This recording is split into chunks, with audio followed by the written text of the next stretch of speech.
60% DMK ADMK, மீதி இருக்கிற 40%க்குள்ளேருந்து தான் பொறுக்கி எடுத்துக்கணும்னா பொலிட்டிக்கல் ஸ்பேஸே இல்லாத இடத்துல நீங்க என்ன செய்ய போறீங்க அப்படின்னு கேட்கிறார் திருக்கலை.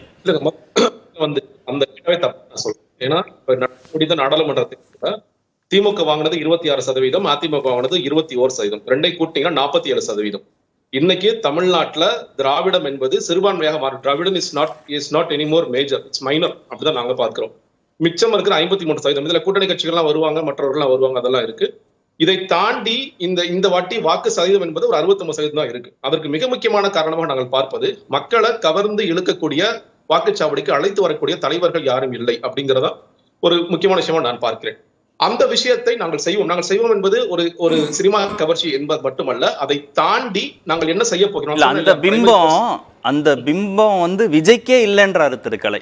எம்ஜிஆர் வந்து திரையில காமிச்ச பிம்பத்துக்கும் நேர்ல காமிச்ச பிம்பத்துக்கும் வித்தியாசம் இல்லை, அதனால அதை ஓட்டா கன்வெர்ட் பண்ண முடிஞ்சது.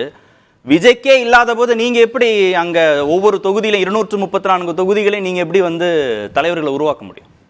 இல்லங்க, நீங்க சினிமால வந்து காமிக்கின்ற விஷயங்கள் வைத்துதான் இந்த மேடை முடிவாகிறதா கேட்டா இல்லைன்னு நான் சொல்லுவேன். நீங்க வந்து அது வந்து ஒரு இயக்குனருடைய கனவு, அவர் என்ன சொல்றாரோ அதை ஒரு திரைப்பட நடிகராக அவர் நடித்து விட்டு வருகிறத பார்க்கிறேன். நீங்க மற்ற மேடைகள்ல அவர் என்ன பேசுகிறார், ஒவ்வொரு விஷயத்துல என்ன நிலைப்பாடு எடுக்கிறார் முடிவு செய்ய நான் பார்க்கிறேன். நீங்க இப்போ சில பேர் வந்து அவர் இந்த காட்சியில் இப்படி நடிச்சிருக்காரு, அந்த காட்சியில் அப்படி நடிச்சிருக்காரு, ரெண்டுமே நடிச்சிருக்காரு. நீங்க வந்து குடிக்கு எதிர்த்தும் நடிச்சிருக்கார், நீங்க வந்து விவசாயத்திற்கு ஆதரவும் நடிச்சிருக்கார், எல்லாமே நடந்திருக்கு. இது எல்லா நடிகர்களுக்கும் பிறந்து போய் இப்ப நீங்க பாத்தீங்கன்னா உதயநிதி ஸ்டாலின் அவர்கள் என்ன நடிச்சார், எல்லாவற்றையும் தொடர்ச்சியா. எம்ஜிஆர் அப்படி நடிச்சதே இல்லையே. இந்த ரெண்டுமான ஒரு சமாதானம் சொல்றீங்கல்ல, அந்த மக்கள் வந்து அதை புரிந்து அந்த சமாதானத்துக்கே போலையே, இயக்குனர் மேல பொறுப்பே சுமத்தலையே எம்ஜிஆர். இல்ல நான் என்ன சொல்றேன்னா, இன்னைக்கு நான் சொல்றேன் இல்லையா, பெண்கள் மத்தியில இவருக்கு வந்து ஒரு மிகப்பெரிய ஒரு கிரேஸ் இருக்குன்னா அதற்கு நீங்க அந்த மாதிரி நடிச்சிட்டாரு அப்படின்னா இருக்கவே கூடாது. நீங்க அதை தாண்டி இவர் என்ன செய்கிறாருங்கிறத மக்கள் எதிர்பார்க்கிறாங்க. நீங்க இப்ப சொல்லியிருக்கின்ற சில விஷயங்கள் மூலியமாக இப்படி லட்சக்கணக்கான உறுப்பினர்கள் வருகிறார்கள் என்ற பொழுது நீங்கள் சொல்ல போகின்ற மற்ற விஷயங்களும் சேர்த்தான் வரும். நீங்க இன்னொன்னு, திராவிட கட்சிகளுக்கு இருக்கின்ற வாக்கு சதவீதம் என்பது முழுமையாக குறைந்து. நீங்க சொன்ன அந்த ஒரு பாயிண்ட மட்டும் நான் கேட்கிறேன் திருக்கலைட்ட. திராவிட கட்சிகளுக்கான ஸ்பேஸ் சுருங்கிட்டு வருது, அப்ப இன்னொரு இடத்துல அதுக்கான வாய்ப்பு இருக்கு, அங்கிருந்து எடுத்துக்க முடியும்னு நம்புறாரு அவர். ஒரு நாடாளுமன்ற தேர்தலை வச்சு நீ ஒரு கணக்கு போடுறாரு, அதுல கூட நீங்க கூட்டணிகளையும் சேர்த்தா அவங்களுக்கும் கூட்டணி வரும். 47 அவர் கூட்டணி இல்லை இருக்கு, அது வரட்டு வரும்போது பார்ப்போம். 47%, இவங்க 23% கூட்டி பாருங்க எவ்வளவு வந்துச்சு, 70% வந்துச்சு. நாடாளுமன்ற தேர்தலே சொல்றேன், அதுக்கு முன்னாடி போங்க நீங்க 34%. சட்டமன்ற தேர்தல் இந்த பெர்சன்டேஜ் மாறும்ன்றீங்களா? சட்டமன்ற தேர்தல் என்ன இருந்துச்சு இந்த 21 பாருங்க, ரொம்ப தூரமா இல்லையே. அதுல மொத்தம் வந்து 34%, 37% டோட்டல் பண்ணுங்க, 70க்கு மேல போகுது இல்லையா. நான் தான் சொன்னேன் 60 தான் சொன்னேன். ஆக்சுவலா தே கோ அப் டு 70. நான் என்ன சொல்றேன்னா, பொலிட்டிக்கல் ஸ்பேஸுங்கிற விஷயத்தை நான் ஒன்று சொல்லிக்கிறேன் சார். ஒன்று, நீங்கள் சமீபத்தில் அந்த மாதிரி எங்கே நடந்துச்சுன்னா, மாயங்கள் நடந்த இடம் west Bengal, Punjab, Delhi.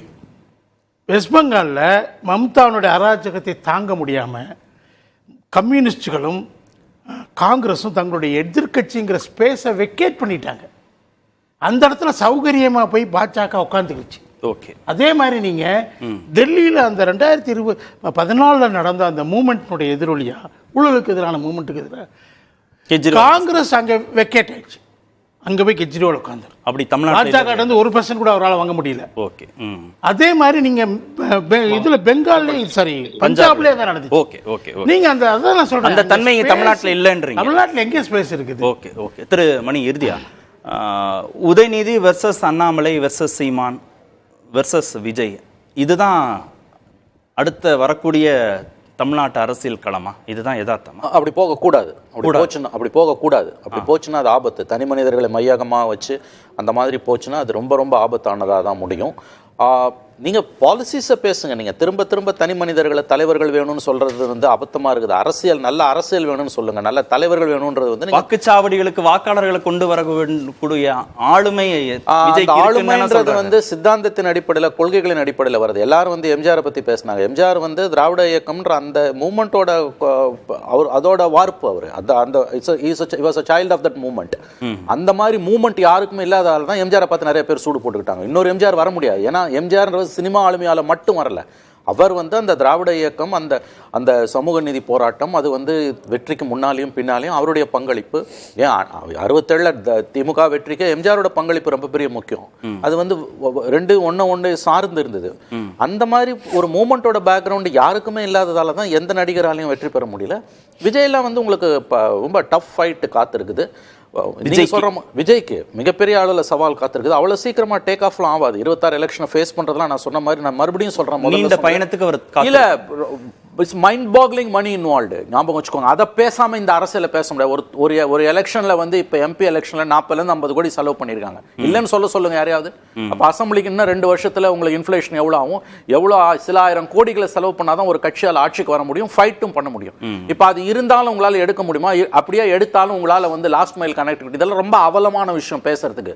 Money power in our politics, power in our பாலிடிக்ஸ பேசாம விஜயோட அரசியல பேச முடியாது. திரு பாக்கி சுருக்கமா, இந்த நீண்ட கால பயணம்ங்கிறது இலக்கா வச்சுக்காம விஜயால அரசியல வெற்றி பெற முடியாதா? அது கடிதம். 26ங்கிறது இலக்கா இருக்க போறது இல்ல அவருக்கு.